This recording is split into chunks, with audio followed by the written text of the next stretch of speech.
Hello everyone, मी राज अभिषेक पत्की आणि आता आम्ही चाललो आहोत गणपती बाप्पा बुक करायला। किती सारे बाप्पा होते तिकडे, आम्ही तर कन्फ्यूज झालो। फायनली आम्ही हा बाप्पा घेतला। किती क्यूट आहे ना। मग गणपती बनवणाऱ्या काकांनी बाप्पाला आमच्या मूर्तीमध्ये घेऊन आले आणि मग त्याने बाप्पा आणला।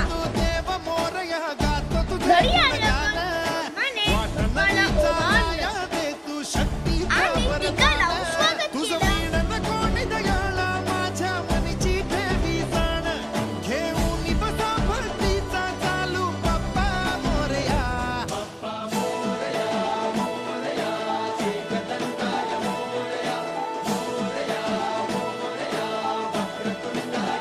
मग आजीने पण